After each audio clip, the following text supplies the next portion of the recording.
Girls Week was always brutal, but my two best friends and I had a routine to break up the stress.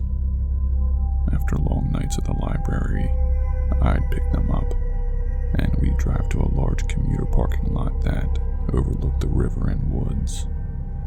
We'd park, smoke a little, listen to music, and decompress before heading our separate ways. My friends back to their dorms, and me to my off-campus apartment. That night, it was around midnight. The lot was nearly empty, just a handful of other cars scattered around.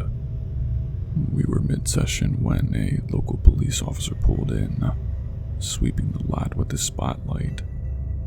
Instant paranoia set in, so we put the bowl away and sat there in silence. The officer circled for what felt like forever before finally driving off. We laughed it off, lit it up again, and went back to listening to music. That's when I saw her.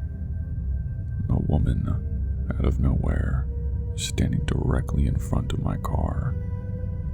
She was wearing tattered clothes. Her hair was wild, and her face looked sunken and exhausted. She wasn't moving, just staring at us through the windshield. My stomach dropped. Something about her was off. Her expression, the way she stood there, the dead look in her eyes. I whispered, "Do you see that?" One of my friends gasped, but the other hadn't looked back up yet.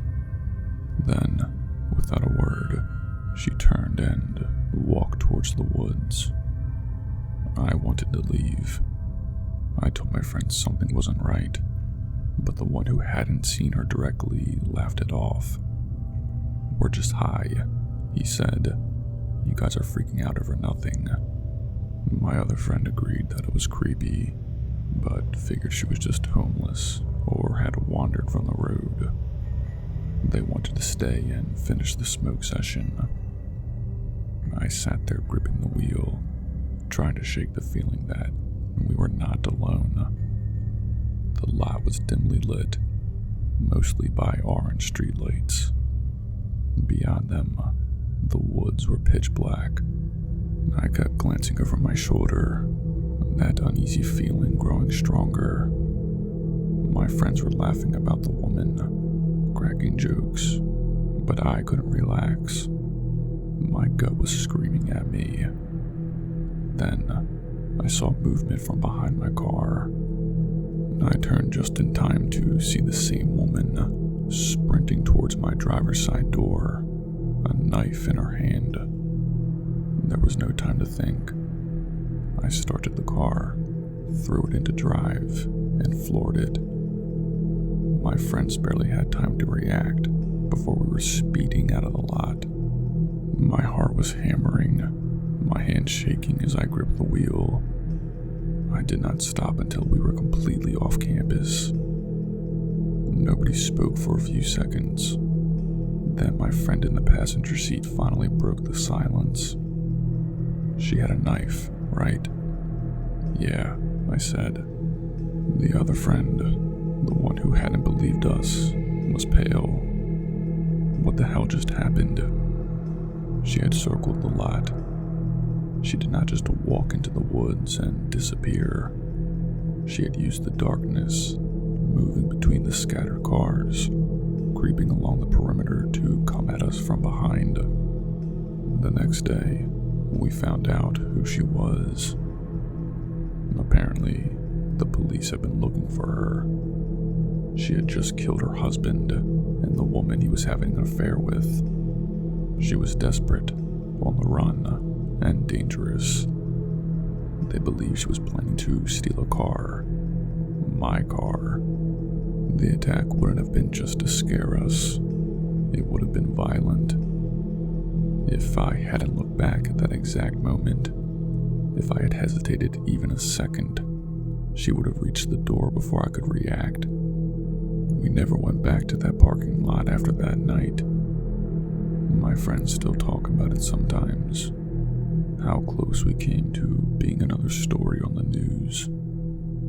And to this day, I trust my gut more than anything, because that night, it saved my life.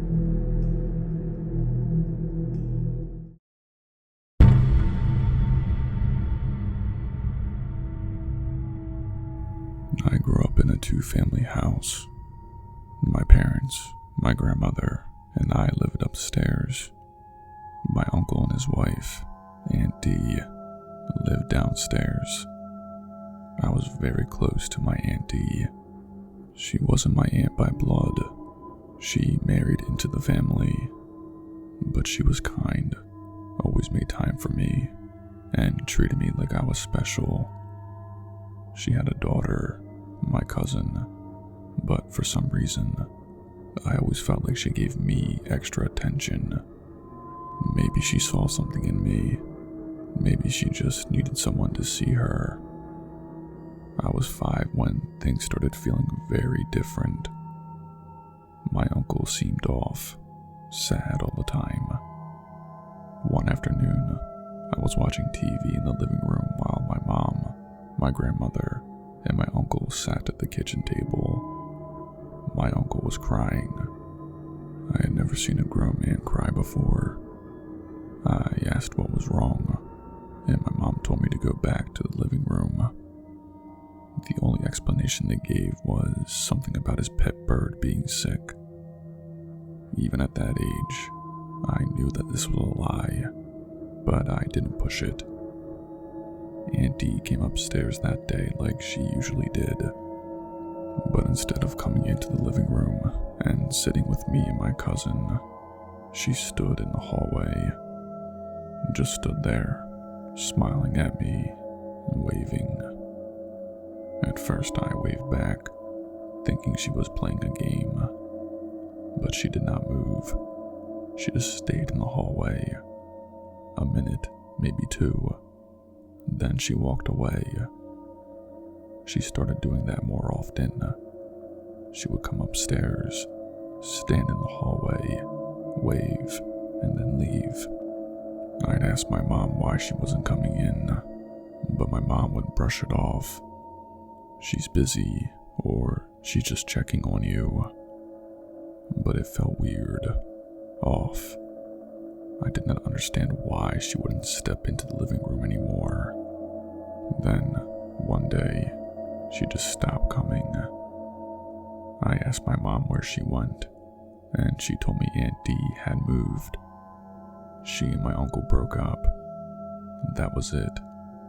No one talked about her after that. Years passed.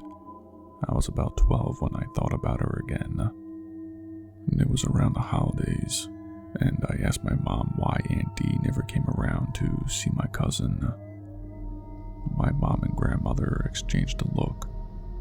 My grandmother left the room, and my mom sat me down. I'll never forget the way her face changed, the way her voice softened. Aunt Dee passed away, she said. I felt my stomach drop. What? When? When you were 5. I did not understand. I had seen her. She had come upstairs. She had waved at me. I told my mom this, but she just shook her head. She died in the winter, drove out to the beach where no one would be, got drunk, and took a bunch of pills. The cops found her car the next day. I remember sitting there, trying to process this. I had been 5 years old, but I knew what I had seen. I had seen her. She had come upstairs. She had waved, smiled, stood in the hallway. I tried to tell my parents, but they did not believe me.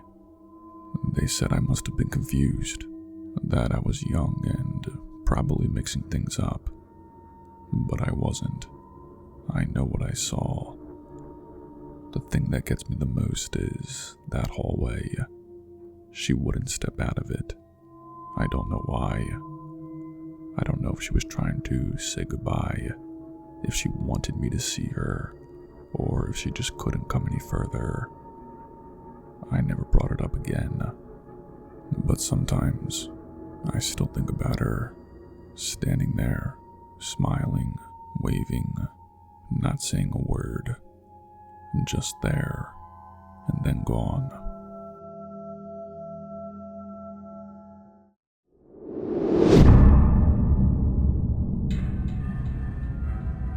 I live in a rough area, and my house is old. So old that the windows barely even lock. My mom never thought home security was important, so we never had cameras, alarms, or anything to keep us safe. One day, I got home from work, and something immediately felt very wrong. The air was different, like someone had been in my space. I walked into my bedroom, and that's when I saw it. My window was open. Now, I knew for a fact that I had locked it, but the lock was so old and flimsy that it must have taken almost no effort to force it open. At first, I thought maybe my mom had opened it, but when I asked her, she said she hadn't even been in my room. That's when I really started to look around. My laptop was still on my bed. My PS3 was still sitting there. My TV still mounted. Nothing of real value seemed to be missing. But then I noticed my dresser drawers were open, and my stomach plummeted. I walked over, pulled one open completely, and that's when I realized what was gone. My bras, my underwear, every single piece of lingerie I owned.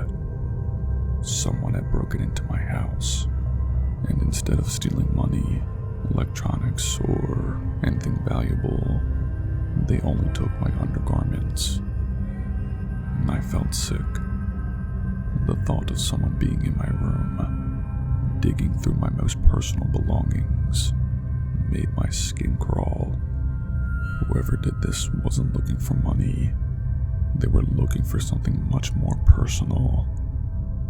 That night, I couldn't bring myself to sleep in that house. I packed a bag and stayed at a friend's place, too scared to even think about being there alone. Time passed, and I tried to move on. I had no idea who did it, and I just had to accept that I probably never know. But then, a year later, it happened again. I had been talking to this guy I met on OkCupid, and we made plans to go out. He picked me up from my house, and I left my car parked outside, a pretty clear sign that someone was home. I spent the whole day with him, trying to enjoy myself and not think about the past. But when I got home that night, I knew before I even stepped inside. That same feeling, the air, the quiet, the way my room did not feel like mine anymore. My stomach dropped as I walked in and saw it. The window opened again. I rushed to my dresser, and sure enough, it had happened again. All of my underwear was gone, nothing else. My laptop was still there, my TV, my PS3. It was like deja vu, but worse, because now I knew for sure that this wasn't some random break-in. This wasn't a one-time thing. Someone was watching me. Someone was waiting for the right time to do this again. I called the cops immediately. When they arrived, they took a report, looked around, but there was nothing to go on. No fingerprints, no forced entry besides the window, and no clues. Just my missing underwear and the overwhelming feeling that someone out there was watching me.